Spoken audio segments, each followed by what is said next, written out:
किसी चीज के ना होने से दुनिया खत्म हो जाती है। राज सियासन डोला है, छात्र एकता जिंदाबाद, छात्र एकता। नमस्कार, मैं शिवेश पांडे और आप देख रहे हैं वी अब समाचार। तर 8 दिनों से आप लोग प्रोटेस्ट कर रहे हैं और कई नेता भी आए हैं, आप लोग की सुन के गए हैं।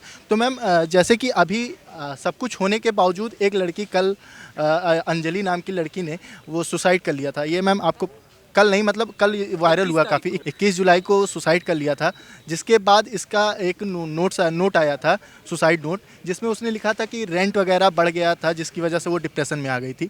तो मैम, जो बच्चे कहीं बाहर रह रहे हैं वो IAS PCS बनने का सपना देख रहे हैं, कई नीट की भी कोई लोग तैयारी करने की सोच रहे हैं। वो जब अपने घर से निकलते हैं, कहीं जाते हैं, जैसे कोटा हुआ, ओल्ड राजेंद्र नगर आते हैं, तो वो बहुत सपने लेकर आते हैं। तो उनको किस चीज़ के लिए तैयार होकर आना चाहिए कि वो इन सब के माहौल में रहना सीख जाएं? ऑलरेडी उनको अवेयरनेस वाइज तैयार होना चाहिए, वरना तो मैं सीढ़ी फर्स्ट फ्लोर से उतरूं, सीढ़ी से गिर जाऊं, नीचे आके मर जाऊं। क्योंकि क्या है ना, मरने का कहीं कुछ ये नहीं है। बट क्या होता है, अवेयरनेस एक चीज़ होती है, जहाँ उन्हें बेसिक भीड़ दिख रही है या कहीं भी कोई चीज़ है, उस चीज़ के लिए वो एक, अगर वो किसी को कंप्लेन कर सकते हैं तो वहाँ करें। जिसके लिए अभी आपने जो रेंट रेगुलेशन वगैरह वाली बात की, बच्चों ने इस बारे में बात की है, बार बार रिपीट भी किया जा रहा है कि नोडल सेंटर्स या ऐसे तमाम चीज़ें बनेंगी, व्यवस्थाएं होंगी। क्या होता है, कई बार बच्चे एक लेवल तक प्रेशर ले सकते हैं। ये हर किसी का DNA अलग है, ठीक है। अगर कोई स्टूडेंट प्रेशर ले रहा है, कई बच्चे प्रेशर लेके कहीं पे भी सुसाइड कर सकते हैं, तो उनको इस बात को मानना पड़ेगा कि ऐसे एग्ज़ाम को देने जा रहे हैं तो उनको मेंटली बहुत स्ट्रांग होना पड़ेगा। ये एग्ज़ाम खुद कहता है कि 1% लोगों का भी नहीं होता जितने लोग भर रहे होते हैं उसमें से। तो उसका मतलब है कि ये फाइटिंग स्पिरिट के साथ आना चाहिए। दूसरा एक और इम्पॉर्टेंट पार्ट है, this is just an examination. दुनिया में कोई भी एक ऐसी चीज़ नहीं है जिसके बगैर हम मर जाएं, ठीक है। एग्ज़ाम है, एग्ज़ाम को एग्ज़ाम के तौर पे लिया जाना चाहिए। ज़िंदगी और मौत का खेल नहीं है, ये सिंपल सी बात है। लाइफ बहुत प्यारी है, बहुत प्रेशियस है और आपको इसको लेने का हक नहीं है ये। और ना ही मैं ऐसे ये कहूँगी कि ये बहुत कावर्डाइज एक्ट है, क्योंकि आप किसी के शूज़ में नहीं होते कि कब वो उस समय क्या सोच रहा हो, क्या किस दौर से गुजर रहा हो। तो ये सब ये है कि हाँ, जो एक अच्छी चीज़ की जा सकती है यहाँ पे, वो ये है कि स्टूडेंट्स के लिए मेंटल हेल्थ इश्यूज़, क्योंकि इंडिया में हम मेंटल हेल्थ पे अब धीरे धीरे बात करना शुरू किए हैं, ठीक है, which is a very good approach. और ज़्यादातर टीचर्स को भी बहुत सोच समझ के, नाप के ये चीज़ बोलनी चाहिए कि किस चीज़ को हम कितना ज़्यादा बड़ा या छोटा बना करके दे सकते हैं। और कहीं ना कहीं टीचर्स को अपने स्टूडेंट्स से 1 मिनट को सिर्फ टीचर स्टूडेंट्स नहीं, एक फ्रेंड की तरह भी बात करनी चाहिए, कैपेसिटी। बट येस, एक टीचर स्टूडेंट का वो जो रिस्पेक्ट का हेयरलाइन डिफरेंस है वो बिल्कुल मेंटेन रहना चाहिए। तो आप वहाँ पे सुने समझें, क्योंकि कहीं ना कहीं आप उनके गार्डियन होते हैं, यहाँ पे लोकल गार्डियन, ठीक है। और बेसिक से रिस्पॉन्सिबिलिटी है। क्या आपको कैसा लगेगा कि आपका एक स्टूडेंट है जो उससे आज शाम को बात कर रहे हो, कल वो ना रहे, जिससे आप 15 दिन पहले बात कर रहे हो और वो बीच सड़क पे करंट खा के मर जा रहा हो। जैसे कि अभी यहाँ पे कई नेता वगैरह आए थे, हम पॉलिटिक्स में नहीं जा रहे हैं, बट एक सब ने आए हैं और वो आके आप लोग की डिमांड सुने। और आतिशी मैम ने, जैसा कि सभी ने बताया, कि उन्होंने एक्सेप्ट कर लिया सारा आपका मांग। तो अभी भी आप लोग यहाँ बैठे हैं, तो क्या अभी आप क्या कोई डिमांड अधूरी रह गई आपकी? देखिए, बहुत सारे डिमांड्स, हमें पूरा भरोसा है सिस्टम में। जब लोग यहाँ आ रहे हैं वो कंसर्न है हमारे लिए, सबसे बड़ी बात है। यहाँ लोग बैठे हुए लोग हैं, वो उम्मीद ही तो कर रहे हैं ना कि कोई आएगा और बात करेगा। लोग आ रहे हैं, बातें भी कर रहे हैं और पूरी भी कर रहे हैं, अपनी तरफ से बहुत मेहनत भी कर रहे हैं, उनको हम अप्रिशिएट करते हैं। बट क्या होता है ना, कुछ ऐसी चीज़ें कागज़ी तौर पे, सिस्टम है, हर तरीके की चीज़ें हैं। कुछ चीज़ें ऑन पेपर वो ही प्राइमा फेसिया मान ली गई, जिसके लिए प्रेस रिलीज़ या तमाम चीज़ें आई हैं। बट एज अ सिस्टमेटिक तौर पे कुछ ऐसी चीज़ें हैं, जैसे कि कॉम्पनसेशन का निगोशिएशन, या फिर CBI प्रोब की कितनी बॉडीज़ थी, या तमाम ये चीज़ें, या फिर इस चीज़ के लिए कि कौन सा एक, अगर आप नोडल सेंटर या फिर कोई एक ऐसा सेंटर स्टूडेंट ग्रीवेंस रिड्रेसल के लिए बना रहे हैं, तो उसके क्या क्या पार्ट होने चाहिए। क्योंकि आज आपको 4 मसले दिख रहे हैं। एक इंसान की ज़िंदगी में दिन के पता नहीं कितने सारी ऐसे प्रॉब्लम्स होती हैं, ठीक है। स्टूडेंट है, इतने सारे हैं, अलग अलग हैं, अलग अलग राज्यों से आए हुए हैं, किसी के लिंग्विस्टिक इश्यूज़ होती हैं, कोई यहाँ पे खाना नहीं खा पा रहा है उस हिसाब से, तो वो आपसे खाना तो नहीं मांगने जाएगा आइडियली। ये वो उतना समझदार है, उसको मालूम है कि वो साउथ से आया है तो नॉर्थ में उसको वो चीज़ों के लिए कॉम्प्रोमाइज़ करनी पड़ेगी, और वो उसके लिए बहुत मेंटली प्रिपेयर होके आए हैं वो स्टूडेंट। बट क्या है ना कि कई बार ऐसी चीज़ें हैं, जैसे फूड पॉइजनिंग या कुछ ऐसा चीज़, वाटर इशू, सैनिटेशन इशू, या फिर बिजली या ऐसी तमाम चीज़ें जो एक्चुअली हाथ में है उनके, जो प्रोवाइडर हैं, जिनके लिए टैक्स भरा जाता है, जिनके लिए कायदे से वो इंस्टीट्यूशंस बनाए गए हैं, तो उनको अब अगर मान लिया जाए इलेक्ट्रिसिटी की प्रॉब्लम है और इलेक्ट्रिसिटी ऑफिस में वो जाकर तो एक कॉमन एप्लीकेशन होगा, बट स्टूडेंट एक स्पेशल एंटिटी है, ठीक है। और खास करके जब एक बड़ा सा, जिसको आप लोग मंडी कहते हैं, उस मंडी की सबसे बड़ी इकॉनमी अगर स्टूडेंट है तो उसका ध्यान तो मतलब उसका छोटा सा ख्याल रखा जा सकता है। इसका एक रिवर्स मेथड आप ये समझिए, आप उसका ख्याल रखेंगे, ज़्यादा रिजल्ट आएंगे, अच्छा इन्वायरमेंट होगा। ये आपकी मंडी, और आपको क्या लगता है इस मंडी से, एक ठेले से लेके, खोमचे से लेके, खाने से लेकर के रहने वाले हर कोई बेनिफिट हो रहा है। तो बेनिफिट सिर्फ एक साइडेड नहीं होना चाहिए, बेनिफिट दोनों साइड होना चाहिए, ठीक है। तो आप म्यूचुअली बेनिफिटेड रहेंगे तो ज़्यादा अच्छा रहेगा, देन दैट ऑफ एक्सटॉर्शन नहीं होना चाहिए। जैसे कि अभी सितंबर में मेंस वालों के एग्ज़ाम है, बट अभी लाइब्रेरियाँ सब बंद हो गई हैं, जैसा कि लोग बताएं यहाँ पे हमको। तो मैम उनको भी बहुत परेशानियों का सामना करना पड़ रहा है, वो कैसे तैयारी करें? तो मैम जैसे कि इनको कॉलेजेस वगैरह को, इंस्टीट्यूट्स वगैरह को तो लाइब्रेरी खोलनी चाहिए अभी, क्योंकि सितंबर में एग्ज़ाम्स है, उनको परेशानियाँ हो रहा है। और ऐसा कहा जा रहा है कि ये जो धरना प्रोटेस्ट चल रहा है, इसकी वजह से, मैं अपनी तरफ से नहीं कह रहा हूँ, ये लोगों से मैंने सुना है। नहीं, मैं आपको बता रही हूँ, धरना प्रोटेस्ट में वही स्टूडेंट्स बैठे हैं और कायदे से आपको कोई लग रहा है शांति अशांति फैलाता हुआ? आप इतनी देर से हैं, है ना, पक्का? तो एक बात बताएं, धरना प्रोटेस्ट वाले ना तो मेंस वाले स्टूडेंट्स को परेशान कर रहे हैं, बट क्या है, परेशान एक्चुअली वो लोग नहीं कर रहे हैं, वो लोग कर रहे हैं जो लाइब्रेरीज़ का दोगुना चार्ज कर रहे हैं। कई ऐसी भी अच्छी लाइब्रेरीज हैं जो आराम से उतना ही चार्ज कर रहे हैं, आपदा में अवसर नहीं उठा रही हैं। मैम जैसे कि आप लोग की एक डिमांड है कि जो रेंट बढ़ा अपने मनमानी चार्ज करते हैं वो कंट्रोल हो, ठीक है मैम। तो मैम इसमें गवर्नमेंट से आपने डिमांड किया है, तो इसमें गवर्नमेंट क्या लाए कि जिससे, क्योंकि वो प्राइवेट है, वो ओनर के ऊपर डिपेंड करता है, वो करना चाहिए। क्योंकि अगर वो गवर्नमेंट इसमें ले आई, अपना हाथ डाली, तो इसमें मकान मालिक गुस्सा हो गया, कहीं छात्र को कहेगा हम नहीं रखने, आप लोग जाइए, तो इससे छात्र को भुगतना पड़ेगा इसका परिणाम। तो मैम इसमें आप क्या चाहती हैं, मतलब कैसी कार्रवाई हो जिससे ना छात्र को प्रॉब्लम हो, ना ओनर को प्रॉब्लम हो, ऐसा क्या किया जाए? देखिए, रेंट अगर किसी को ज़्यादा लग रहा है तो ज़्यादा होगा, तभी ज़्यादा लग रहा है, ठीक है, सिंपल सी बात है। आपको ऐसा लगता है किसी चीज़ के ना होने से दुनिया ख़त्म हो जाती है? नहीं होती है ना, हाँ, हर चीज़ का सल्यूशन निकल जाता है, ठीक है। तो इस बात की तो खैर सोचना ही बंद कर दें कि छात्र कहाँ जाएगा, छात्र भटकेगा, छात्र इतनी दूर से आ गया, छात्र देख लेगा अपना। दूसरा कि जो रेंट का रेगुलेशन वगैरह है, हम नहीं कहते आप प्राइवेट बॉडीज़ में घुसिए, परेशान करिए, जो भी कीजिए, एक बेसिक रेगुलेशन तो हर जगह होता है। रेगुलेशन एक्ट अभी नहीं पैदा हो रहा है, ये ऑलरेडी है, रेंट रेगुलेशन एक्ट, ठीक है।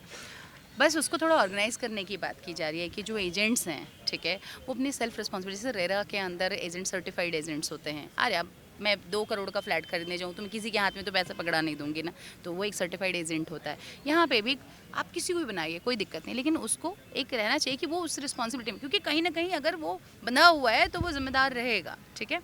दूसरी चीज़, इंपॉर्टेंट पार्ट ये है कि फिट टू रेंट आउट, एक ही शब्द मैं शुरू से बोल रही हूँ कि फिट टू रेंट आउट एक ऐसी चीज़ है कि आपकी एमिनिटीज़ के हिसाब से आप इतना स्क्वायर फीट के हिसाब से रेंट लीजिए, वो एक प्रॉपर सी सेटिंग होगी, उसकी कुछ नहीं। मार्केट रेट ही से सरकार आपको कोई ये नहीं कहेगी आप सब्सिडी दो, ठीक है, लेकिन मार्केट रेट के आधार पे तो आपको नहीं मालूम है, यहाँ पे 25-25 हज़ार, 40-40 हज़ार रुपये, ठीक है। क्यों? बच्चे 4 बच्चे, अब क्या है, 4 लोग जैसे कमरे में रहेंगे ना, वहाँ एक माहौल बना, ये उनकी उम्र है, ठीक है, वो कोई ऋषि मुनि नहीं है कि 4 रहेंगे, तो तभी वो लाइब्रेरी जाते हैं कि चलो ठीक है, रूम में है तो एक अलग माहौल है, लाइब्रेरी है तो एक अलग माहौल है, ठीक है। उनका थॉट प्रोसेस समझिए तो आपको खुद आपका थॉट प्रोसेस समझ में आ जाएगा, है ना।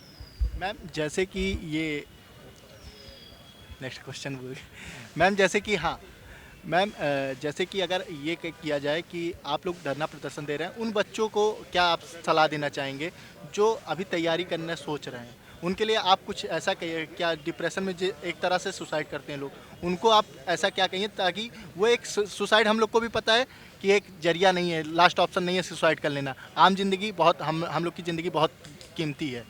तो मैम इसके लिए उनको क्या सीख देना चाहिए ताकि ऐसे वो डिप्रेस ना हो, ऐसी कदम ना उठाएं? एक बहुत बड़ा आंसर तो नहीं दूंगी मैं, बट मैं एक छोटा सा आंसर दूंगी, क्योंकि मैं सीएससी की फील्ड से ताल्लुक़ रखती हूँ, सिविल सर्विसेज एग्जामिनेशन की फील्ड से। मैं एक ही बात बोलूँगी, जितने सब्जेक्ट आप पढ़ रहे हैं ना, जितने भी सब्जेक्ट आप पढ़ रहे हैं, आपने देखा है कितने सारे एस्पिरेंट हैं जो नहीं क्लियर कर पाए, वो बहुत बड़े, बहुत अच्छे ऑरेटर हैं, न्यूज़ रीडर हैं, ठीक है, है ना। ज़िंदगी यहाँ ख़त्म नहीं हो जाती। यूपीएससी इतनी अमेजिंग चीज़ है ना, ये सिलेबस आपने कायदे से पढ़ा तो आप उस पार रहेंगे, थोड़े कम कायदे से पढ़ा या कहीं थोड़ी सी किस्मत विस्मत जैसा फैक्टर है और आपने पढ़ा है, आप अच्छे स्टूडेंट हैं, तो आप कहीं ना कहीं तो आप भूखे तो नहीं मरेंगे। सीएससी वाले भूखे नहीं मरते हैं, सीधी बात। क्योंकि विद्या एक ऐसी चीज़ है ना, वो कहीं ना कहीं से अपने आप को, पढ़ा हुआ व्यर्थ कभी नहीं जाता है। आप लिख के ही रखिए। आप ज़्यादातर टीचर्स को देखते हैं, आपको मालूम है एक IAS ऑफिसर से कहीं ज़्यादा टीचर्स कमाते हैं, ठीक है। लेकिन ये कमाने वाली नौकरी नहीं है, सर्विस है। मतलब उसका ओनर बड़ी चीज़ है कि आप उस, लेकिन अगर आप एक शिक्षक बन के भी आप अपने हिसाब से सोचेंगे ना, ठीक है, तो भी आप एक कायदे से सोचते हैं कि कितने सारे, सब कौन है, टीचर्स आर फेलियर्स, जो कहीं ना कहीं से या तो किसी बहुत अमेजिंग, या तो एकदम ऐसी रैंक लगी होती है वो IAS होते, या तो कोई एलाइड सर्विसेज में है, वहाँ उसको छोड़ा उन्होंने, यहाँ पे किया, या कुछ ऐसे इंटरव्यूज़ मेंस वगैरह ऐसे गिवन है जहाँ उन्होंने फिर पढ़ाना शुरू किया। तो कायदे से क्या होता है ना कि जो भी आप कर रहे हैं वो आप बेस्ट कर रहे हैं। इसके अलावा एक छोटा सा मैसेज देना चाहूँगी उन स्टूडेंट्स को जो आ रहे हैं। आप एक बात सोचिए कि जो आप सिलेबस जो होता है ना, सब्जेक्ट जो होता है ना, आप सब्जेक्ट ओरिएंटेड पढ़ेंगे ना, जैसे ज्योग्राफी आई ना, या हिस्ट्री आई, या पॉलिटी आई, या इकोनॉमी आई ना, वही आपको स्टेट में भी आने वाली है, ठीक है।